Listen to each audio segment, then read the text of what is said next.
The engineer complained to the manager on the conclusions of the company survey. If you didn't understand what I was saying here, it's because I misplaced the primary stress in almost every word.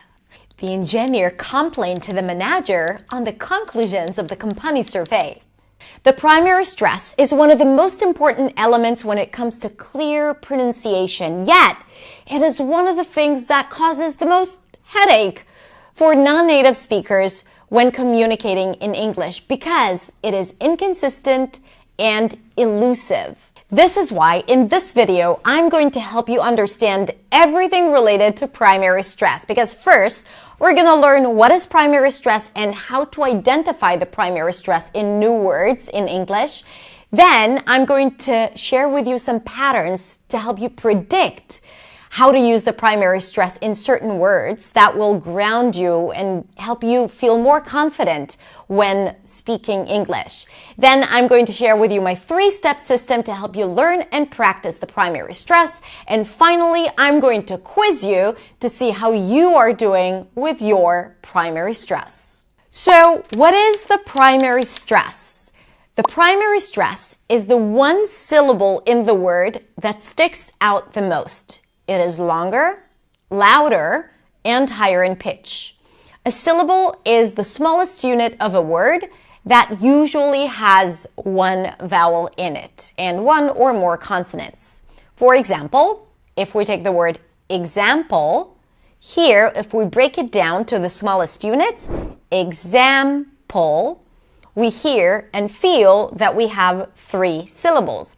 Example. In this example, the middle syllable, the zam, is the primary stress because it is longer, louder, and higher in pitch. Example. Every word must have a primary stress. Technically, it's every content word, but right now, let's just generalize it and talk about the fact that every word must have a primary stress. So, for example, if we take the word dog, it has 1 syllable, and that syllable is the primary stress. But if we take the word apple, we here have 2 syllables. The first one, a, is the primary stress, longer, louder, higher in pitch, apple. And the second syllable is a weak stress. So when we talk about the stress system of English, we have the primary stress, we have 1 and only 1. Then the rest of the syllables are either getting the secondary stress, which is a pure vowel. We'll just treat it as the default pronunciation. It's not too stressed, not too reduced. And then it could also be reduced to a schwa, and that is the weak stress. Now, if you know me for a little bit, you know that I'm obsessed with the schwa and I have a lot to say about it. But right now, we're not talking about the schwa and we don't have all day. So I'm going to link to all the necessary content for you to understand the schwa in the description below. Check it out because it's really interesting. Now, as we said, you have the primary stress, which is the 1 syllable that sticks out the most, and then you either have a secondary stress or a weak stress. Like in the example, apple, primary, weak. In the word unite, the night is the primary stress. Notice what I'm doing with my voice. Unite, right? And the U is a secondary stress. It is lower and it is shorter. Unite, unite. Let's take the word condition. The middle syllable, di, is the primary stress. Condition, condition. The middle syllable is longer, louder, and higher in pitch. Condition. Now, how can you identify what syllable you stress when you say a word? Here's the thing. When you break down a word into smaller units, when you reach the primary stress, and primary stress is something that we all use and we all have. You're doing it in your native language as well, and you're doing it in English. You might be doing it slightly differently than how I explained. Maybe you're just saying it a little louder. Maybe you're just saying it higher in pitch. But you are doing something to distinguish one syllable from all the other syllables. Almost all languages have words with primary stress. So when you break down a word, saying it really slowly, you're breaking it down into syllables, and then there will be one syllable that is more dominant. So, for example, if you're saying the word condition and you want to identify what part you're stressing, you want to say it slowly. And then there is like this one part that is a little bit more dominant. Let's say if I ask you to punch your palm when you say the word, when you say it slowly, you're going to do it on a certain syllable, right? And if we use the word condition, where would you do it? So first of all, let's say it slowly. Condition. Condition, right? And if you had to punch once when you say the word, would it be on the first syllable? Condition. Would it be on the second syllable? Condition. Would it be on the last syllable? Condition, right? What would feel more intuitive and natural and not out of place? I'm assuming that most of you said condition because that is the primary stress. That is where the power of the word is. And this is how you should think about it. So if you want to practice understanding where the primary stress is, you can use the punching method. Condition, condition, condition. Son, what are you doing over there? I'm a little concerned about you. Oh, don't worry, Mom. I'm just practicing my primary stress. So make sure you're home alone when practicing the primary stress. Another way to understand where the primary stress is to call the word out the window. Condition. Come home. Casual. Come home. That part where you go higher in pitch is the primary stress. You might want to be home alone when practicing this too. Okay, so now you know how to identify the primary stress when you are saying the word, because it's a huge part of the work that we're doing. But what happens if you are misplacing the primary stress, like I did at the beginning of this video? Here's the thing. When we speak a second language, oftentimes we apply things from our first language onto the second language. We do that with sounds. So let's say I can use r instead of and say run instead of run. I can use intonational patterns, different intonational patterns from my native language. It happens intuitively. And I can use different stress patterns.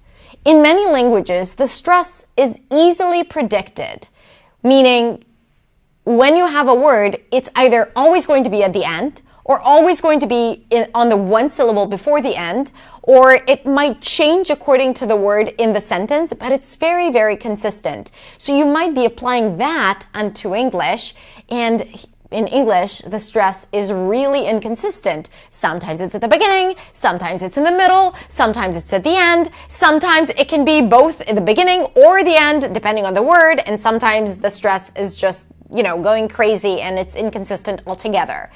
So this is why it's so confusing. So what you're likely to do is, because you want some certainty in life, you might bring the patterns that you know from your native language, but then you might say something like engineer instead of engineer, or content when you want to say content. And that causes lack of clarity. Now, the reason why it's so confusing is because when people hear a word, the first thing that they detect is the primary stress because it's so dominant. Even if you don't think that right now, it is. And people search for the meaning, or they search in their vocabulary based on where the stress is. So if you're saying something like content, they will look for the word that has the stress on the second syllable. And even though you intended to say content, this might create a confusion, and it'll take the person listening a little longer to understand what it is that you're trying to say. And remember, it is always about getting heard and delivering your message, right? It's not about sounding just more American or British or Australian. Ultimately, you want people to understand you so you can communicate, so you get what you want, right? And this is why it is so incredibly important, and I'm so passionate about understanding it better and practicing it, because intelligibility is everything. This is your tool to communicate with confidence. So as you can see, this could be very, very confusing. So don't feel bad. There's nothing wrong with you. It's just because this is how it is when communicating in a second language. So now let's move on to the second part where I give you actionable tools to know how to identify the primary stress, or at least to practice it when you don't have something concrete to work with. So when it comes to stress patterns, here is something interesting to look at. When you add a suffix to a word, a suffix is that small addition that changes the meaning of the word and the lexical function. So for example, you can say available, but if you add ity, it turns into availability, right? When we add a suffix, in most suffixes, it kind of like draws and pulls the stress closer to the suffix, no matter where the stress is at the beginning. So, for example, with the word available, here the primary stress is on the they, available, right? But once I add ity, it draws the stress, and the stress moves from available to availability. Possible, possibility. So when you add the suffix ity, the stress moves to the one syllable before the suffix. Same thing with ical, grammatical, technical, political, right?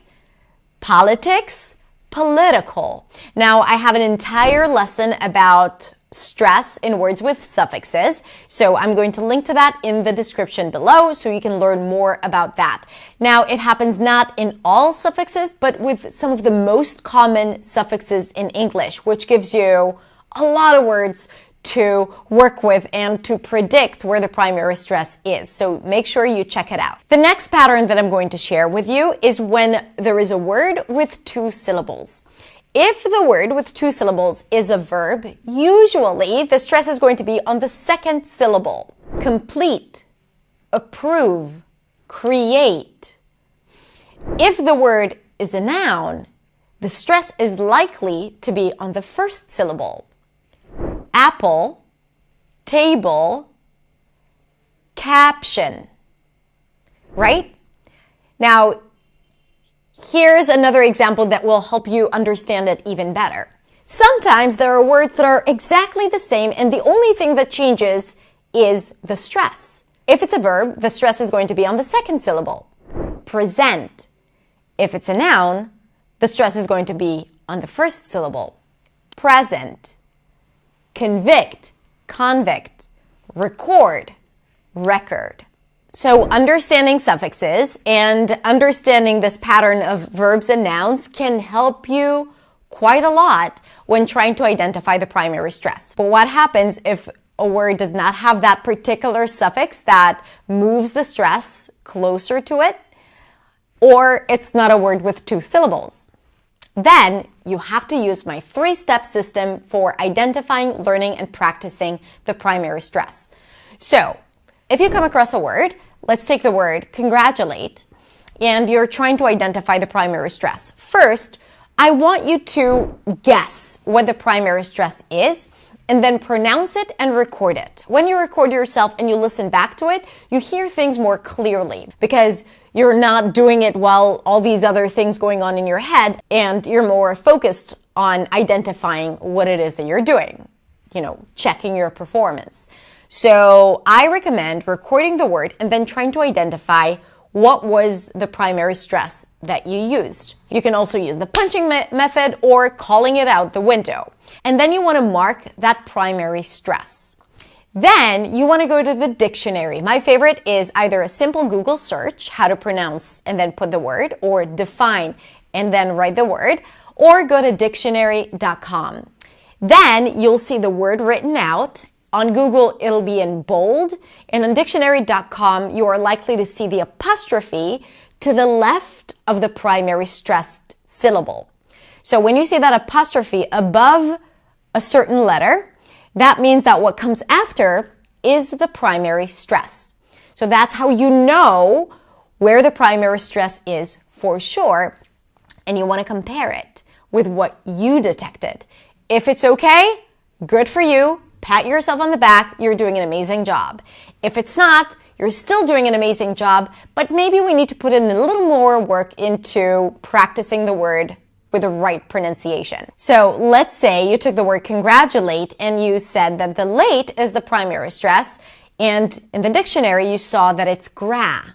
So you want to practice it with the right pronunciation. That means saying the word but exaggerating the syllable that is the primary stress. Congratulate. You want to drag it and stretch it forever. Congratulate. Apple. Frustrated. Casual. Right? And you can use your arm. It really does help. Or you want to go higher in pitch, but significantly. Apple. Congratulate. Opportunity. Sophisticated. Right? So you either go a little longer or a little higher in pitch or both, but you're practicing the right pronunciation again and again and again, developing new speaking habits and building pronunciation confidence. This is how you shift from old habits that might not be serving you anymore because it's not the accurate pronunciation, and step into speaking with new speaking habits using the right primary stress. But you have to do it again and again, and you have to exaggerate it because that's the only way for you to know if you're actually practicing it correctly or not. Because a lot of times people will practice the right pronunciation, but in fact use the old pronunciation using the wrong primary stress without even noticing, because it is so incredibly elusive. And sometimes we think that we're doing one thing, but our mouth and our brain are taking us to a totally different place. So you always want to be in control, and what I'm telling you here to do will help you to be in control and really start changing those habits. Okay? And then you want to do it again and again and again, and of course use it in context, in a small phrase, and then a sentence, and then try to use it intentionally when speaking. Now, here's what you're probably saying to yourself. Wait, Hadar, there are so many words. Am I supposed to do it with every word that I mess up? No. Because the actual practice, the act of identifying and practicing is what creates awareness. And awareness works in a miraculous way. It doesn't only help you identify what it is that you're working on right now, it gives you a broader sense of how the language works. Because your brain starts becoming more attentive and starts paying more attention to that thing called primary stress, because up until now, your brain was like, I don't need this information. I know what to do here, when in fact what you did was applying patterns from your first language. So now you become more aware. Practicing it makes you be more in control of how you use your sounds and speech and voice. And that alone will help you use the right stress even in words that you haven't practiced before. So don't be discouraged if you feel that this is just such a small part of the entire language, because that is the work that will help you improve and understand and become more aware of the primary stress in English. Okay, so now that you know what is the primary stress and how to identify it, and you know a little bit more about how to predict the stress in certain situations, and you also know my 3-step system to help you learn and practice by identifying, searching for the right stress, and practicing it in a certain way. Now, let's put it into practice. I'm going to say the words. You need to identify the primary stress. I also have them written down in the description. And then go to my website and check if you got it right. Let's begin. Democracy. Economics. Responsibility. Graduation. Psychology. Vegetables. Employee. Sitcom. Abundance. Profitable. Comprehend. Content. Saturated. Elusive. Sexuality. Residential. Interpersonal. hidden, recreate, natural.